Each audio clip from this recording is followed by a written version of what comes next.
Bonjour. Maintenant, on va discuter un peu des forfaits préventifs des soins cliniques. Je suis professeur docteur Nesrine Fatih Hanafi, professeur de microbiologie médicale et immunologie, faculté de médecine, Université d'Alexandrie, et je suis le chef de contrôle de prévention des infections hôpitaux. Euh, Premièrement, l'ensemble de soins ou les forfaits préventifs des soins médicaux est une approche collaborative pour prévenir les infections associées aux soins. Euh, ces ensembles d'interventions sont fondés sur les données probantes et lorsqu'ils sont mis en œuvre ensemble pour tous les patients, entraînent une réduction spectaculaire de l'incidence de l'infection hôpital. La science, euh, derrière cela, est si bien établie et devrait être considérée comme une norme de soins. Donc, on doit tous, spécialement dans les soins intensifs, faire tous ces ensembles ou ces forfaits comme des normes dans les pratiques médicales. Euh, L'ensemble de soins a l'objectif de la mesure et alors l'achèvement de l'ensemble étant qu'intervention unique plutôt que l'achèvement de ses composants individuels. La conformité des éléments du monde peut être mesurée par fait ou non et pas fait, oui ou non. Et l'approche est fait tout ou rien. Donc, ce sont quelques pratiques ou quelques œuvres euh, qui doivent être, euh, doivent être faites. Euh, tout, tout l'ensemble, ou pas, si on manque une de ces œuvres ou de ces pratiques, donc c'est considéré que l'ensemble n'est pas fait. Un ensemble de soins est un moyen de garantir que l'application de toutes les interventions est cohérente pour tous les patients à tout moment, améliorant ainsi les résultats. L'arrière-plan, c'est que le docteur Peter est accrédité pour développer le premier ensemble de soins, insertion et gestion du cathéter véno-central. Une intensiviste d'un hôpital de Michigan a élaboré une liste de contrôle pour l'insertion et la gestion des cathéters vénaux centrales afin de garantir que les interventions clés recommandées par les lignes directrices du CDC de 2002 étaient mises en œuvre et chaque fois qu'un cathéter vénaux central était inséré. Comment cet ensemble de soins peut améliorer la qualité? C'est une méthode systématique de mesure et d'amélioration des processus de soins cliniques. Pour fournir une fonction de forçage pour le travail de l'équipe. C'est un outil d'audit simple, rapide et efficace, tant du poids de l'importance du respect des protocoles et des lignes directes. Elle fournit des preuves aux équipes cliniques sur les points faibles et elle facilite le ciblage plus efficace de l'éducation et de la formation. Les forfaits communs des soins incluent le suivant. Les forfaits des insertions et entretiens des cathéters vasculaires centrales, l'insertion et les maintenances de cathéters vasculaires périphériques, insertion et entretien des soins de cathéters urinaires et soins sous ventilation pour prévenir la pneumonie assistée par ventilation. Et aussi, il y a des forfaits pour les soins chirurgicaux sécuritaires. Il y a beaucoup d'autres ensembles de soins, comme l'ensemble de soins pour le sixième difficile, ensemble de soins pour zone de pression, ensemble de soins pour sepsis, mais on va discuter aujourd'hui de les plus importants exemples de ces forfaits. Le forfait ou l'ensemble de soins de prévention des infections du sang associées avec le cathéter central, qui a l'abréviation de CLABSI. Il y a un ensemble ou un forfait pour le lot d'insertion et il y a un ensemble ou forfait pour la maintenance quotidienne du cathéter. La pathogenèse de CLABSI et par des mécanismes plus courants comme la migration des agents pathogènes le long de la surface externe. Et ça est plus fréquent au début, au commencement, par les 7 jours de commencement d'insertion du cathéter, ou par contamination du hub avec colonisation intraluminaire. Euh, c'est plus fréquent que ça passe plus tard après 7 jours. Il y a des mécanismes moins courants qui causent la contamination. C'est par encensement hématogène provenant d'une autre source ou des infusions contaminées. La colonisation commence par le contact avec des pathogènes contaminés. Donc, la colonisation du surface peut être extraluminaire par par la surface externe du cathéter, comme vous voyez là dans la photo, ou par une contamination intraluminale, par la contamination, la présence les micro-organismes sur la surface interne du cathéter. Euh, Aussi, parfois, il y a une formation de biofilms dans le cathéter et la formation du biofilm de thrombine et de gaines de fibrine. Donc, la prévention du CLABSI s'articule autour de 5 bonnes pratiques. Lorsque ces interventions sont regroupées, elles diminuent considérablement le CLABSI. Ces pratiques sont le bon hygiène des mains, l'utilisation des précautions barrières maximales pour l'insertion, l'utilisation de chlorhexidine, teinture de d'iodine ou d'iodophore ou d'alcool à 70% comme alternative pour préparer le pot selon les méthodes d'application et le temps de contact recommandé. Aussi, on doit faire une sélection optimale du site du cathéter en évitant la veine fémorale pour l'accès veineux central chez les patients adultes.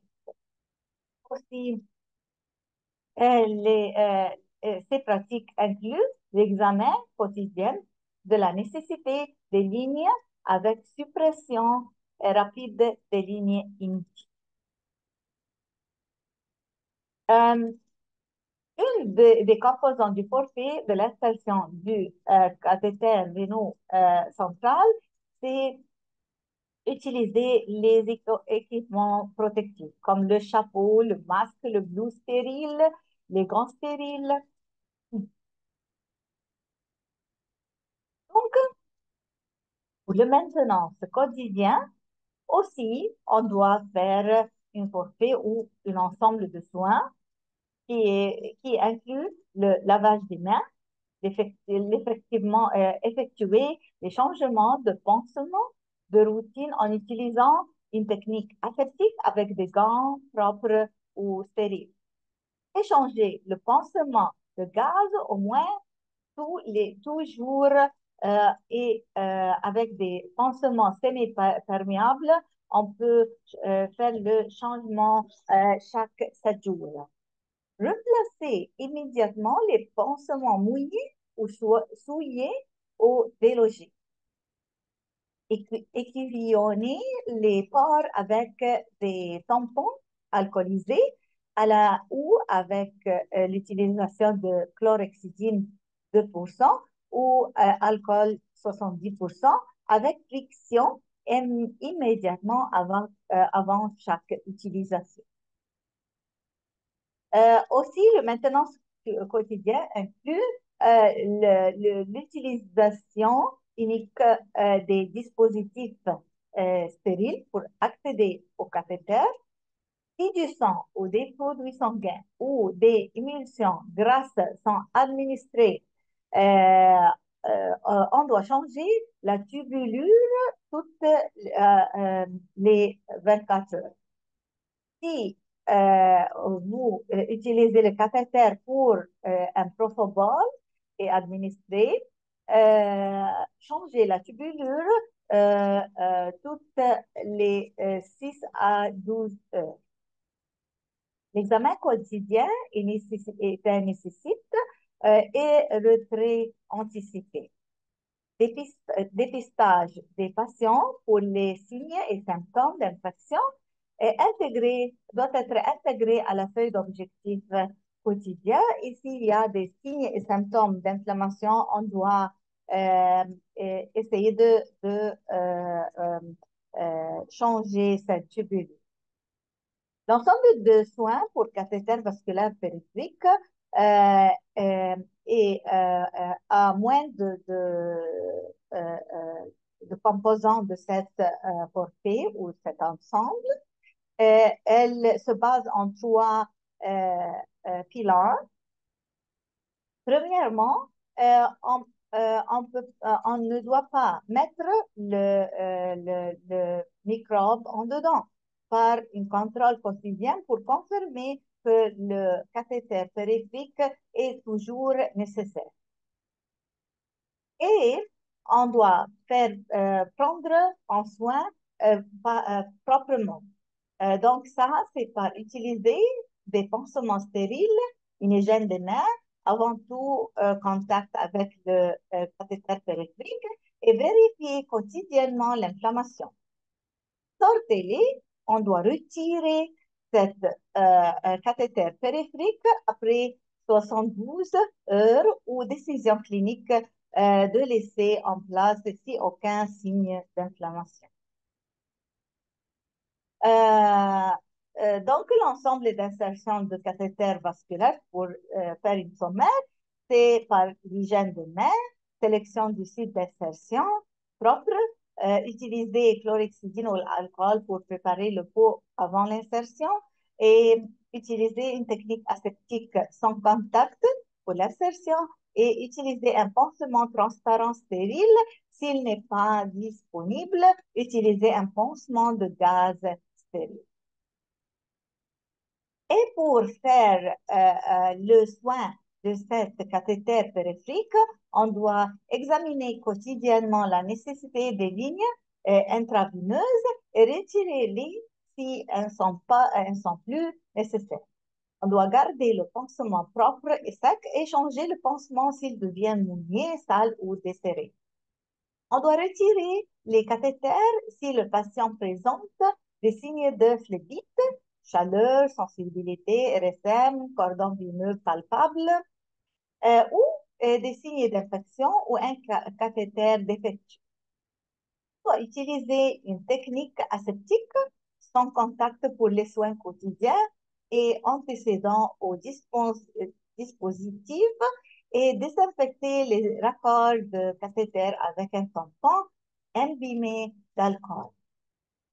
On doit replacer le cathéter immédiatement après l'administration des produits du sang ou des produits sanguins.